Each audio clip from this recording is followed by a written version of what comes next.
Je m'appelle Drissa Traoré. Je suis le coordinateur national à l'Association malienne des droits de l'homme et à la Fédération internationale des ligues des droits de l'homme basée à Bamako. Et concrètement, nous aidons les victimes à déposer des plaintes auprès des juridictions maliennes. Et aussi, nous suivons le processus de justice au niveau international, notamment au niveau de la CPI.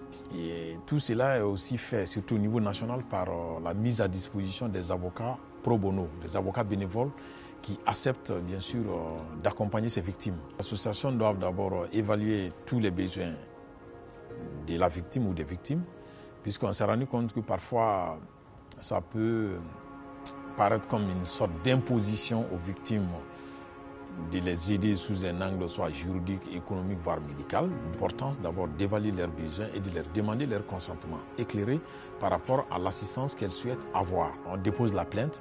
Si jamais on ne suit pas la victime peut faire l'objet de représailles de la part des bourreaux.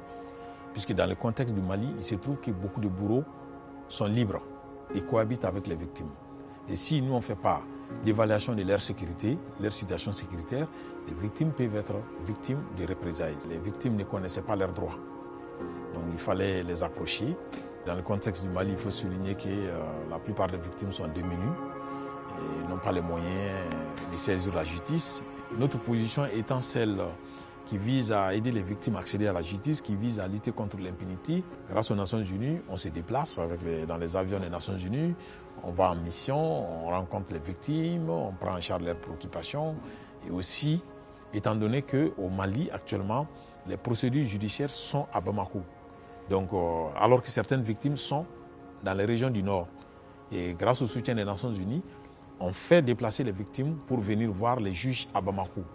Il faut que les victimes soient mobilisées, il faut que les victimes soient actives pour effectivement lutter pour leurs propres droits. C'est là quand même primordial dans le cadre de la prévention du terrorisme. Les encourager à aller dans la voie judiciaire. Et, au Mali, il a fallu l'intervention des ONG pour que les victimes de la crise, notamment les victimes de toutes ces violations, y compris le terrorisme, soient prises en compte. Il y a un temps pour la guerre, il y a un temps pour la paix et un temps pour la justice. Nous disons que le seul temps qui existe, c'est de passer par la justice, qui est quand même une réponse pouvant déboucher à une paix durable. Donc, au-delà de l'obligation professionnelle, c'est une motivation personnelle, puisque j'ai une conviction, et c'est celle qui est en faveur, bien sûr, de la défense et de la protection des droits humains, de façon générale. Les victimes ont tout notre soutien, et que nos portes sont ouvertes à toutes les victimes.